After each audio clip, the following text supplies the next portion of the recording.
ఊరంతా ఒకదారి, వర్మ కట్టది ఒకదారి. సారీ, ఉలిపిరి కట్టది ఒకదారి అనాలేమో. లేకుంటే ఆయన సంధ్యా థియేటర్ ఘటనలో అల్లు అర్జున్ని నిందించడంలో అర్థం లేదనడం ఏంటి? కొంపదీసి విడ్ ప్రోకో ఏదైనా ఆశిస్తున్నాడా? సడన్ గా ఇంత ప్రోగా కామెంట్ చేయడం ఏంటి? అసలేంటి వర్మత్వం? Let's watch.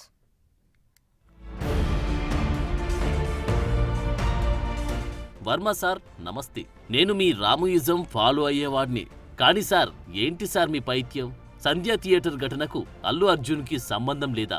ఏం మాట్లాడుతున్నారు సార్ మీరు? బాధ్యత ఉండక్కర్లేదా?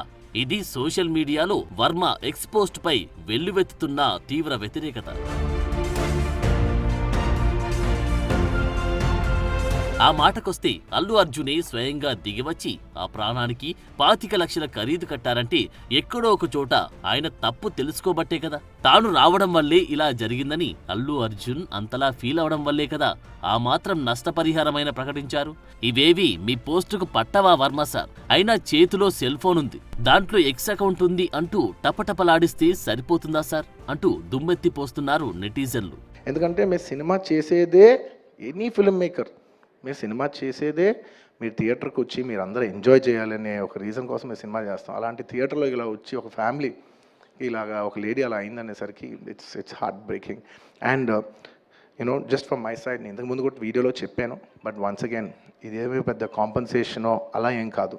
It's just as a gesture to show that we are there to support you అని we have given rupees 25 lakhs to support them, that మీ ఫ్యూచర్ సెక్యూర్ చేస్తాం, మీకు ఏమైనా కావాల్స్తే మేము ఉంటాం, అకామిడేటివ్గా ఉంటాం అని. At this hour also I didn't want to go disturb them, I want to give them some space. And కొంచెం వాళ్ళు కోరుకుని వాళ్ళు కొంచెం కరెక్ట్గా వచ్చిన తర్వాత I would like to personally meet them.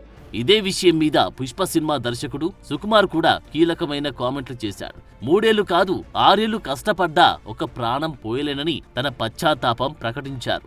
ఇలా ఈ దుర్ఘటనతో అంతో ఇంతో సంబంధమున్న వాళ్ళు తమ కండోలెన్స్ సబ్మిట్ చేస్తుంటే మీరేంటి సార్ రాంగ్ రూట్లో వస్తున్నారని ప్రశ్నిస్తున్నారు కొందరు. నేను 3 days నుంచి హ్యాపీగా లేను, బికాజ్ డైరెక్టర్ అనేవాడు సిస్టమ్ ఉంటాడు.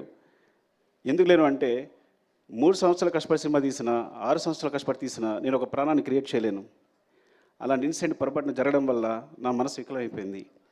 I'm very sorry for that. దాని తర్వాత బయటకు వచ్చిన తర్వాతే నేనైనా బన్నీ గారైనా ప్రొడ్యూసర్స్ అయినా ఆ నెంబర్స్ ప్రకటించుకోగలిగాం. ఆ విషయం బయటకు వచ్చి ఆ విషయాన్ని ప్రకటించుకోగలిగాం. I'm very sorry for the family and I will assure you will take care of the family కంప్లీట్గా. వాళ్ళకి ఎప్పుడు వాళ్ళ తోడుగా ఉంటామని చెప్తున్నాను.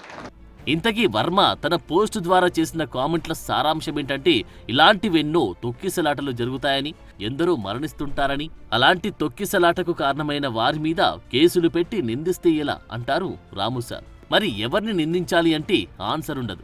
ఇది ఇలా ఉంచండి. ఆయన చేసిన మరో రాంగ్ కామెంట్ ఏంటంటే ఇలా జరిగింది కదా అని బెనిఫిట్ షోలను నిషేధించడం కరెక్ట్ కాదంటున్నారాయన. ఇందుకు ఉపమానాలను సైతం జోడించారి ఐస్ క్రీమ్ డైరెక్టర్. యాక్సిడెంట్ జరిగింది కదా అని రోడ్ల మీదకు వాహనాలు రాకూడదంటే ఎలా అంటూ యాడింగ్స్ డ్రాప్ చేస్తున్నారు వింత జీవి ఆర్జీవి. మరి పోలీసులు పెట్టిన కేసులన్నీ ఊరకే ఉబసుపోక పెట్టినవంటారా రాముజీ? మీరు ఉదహరించిన యాక్సిడెంట్ల విషయానికి వస్తే మరి ప్రమాదానికి కారకులైన వాహనాలపైన, డ్రైవర్ పైన కేసు పెట్టకూడదంటారా? మీరేమంటున్నారు? అసలు అర్థం కావడం లేదని వాపోవడం పోలీసుల వంతవుతుంది. మీరు కూడా బాలీవుడ్లోనే ఉంటారు. రంగీలా, సత్య, సర్కార్ రేంజ్ మూవీస్ డైరెక్ట్ చేసిన అనుభవజ్ఞులు. అక్కడ సల్మాన్ ఖాన్ కృష్ణ జింకల కేసు, హిట్ అండ్ రన్ కేసుల వ్యవహారం మీకు తెలిసే ఉంటుంది. మరి ఆ కేసులను కూడా మాఫీ చేయించలేకపోయారా అంటూ కౌంటర్లిస్తున్నారు ఈ పోస్ట్ చూసిన వారు. ఏది ఏమైనా ఈ వర్మ పిచ్చి, పైత్యం, పరాకష్టకు చేరిందని తిడుతున్నారు ఒక్కొక్కరు. ఒకవేళ వర్మ స్పందించాల్సి ఉంటే తన వంతుగా ఆ బాధిత కుటుంబానికి ఏదైనా సాయం చేస్తానని ప్రకటించాలి కానీ ఇలా టేక్ ఇట్ ఫర్ గ్రాంటెడ్ లాంటి కామెంట్లు చేయడమేంటి? మీరిలాంటి తొక్కిసలాట మరణాలను జనరలైజ్ చేస్తూ పోవడం వల్ల మరిన్ని దుర్ఘటనలు నమోదైతే పరిస్థితి ఏంటి? వీటికి ఎవరు బాధ్యులు అన్న ప్రశ్నకు ఆస్కారం ఏర్పడుతుంది. మరి చూడాలి వర్మ సార్ ఇకనైనా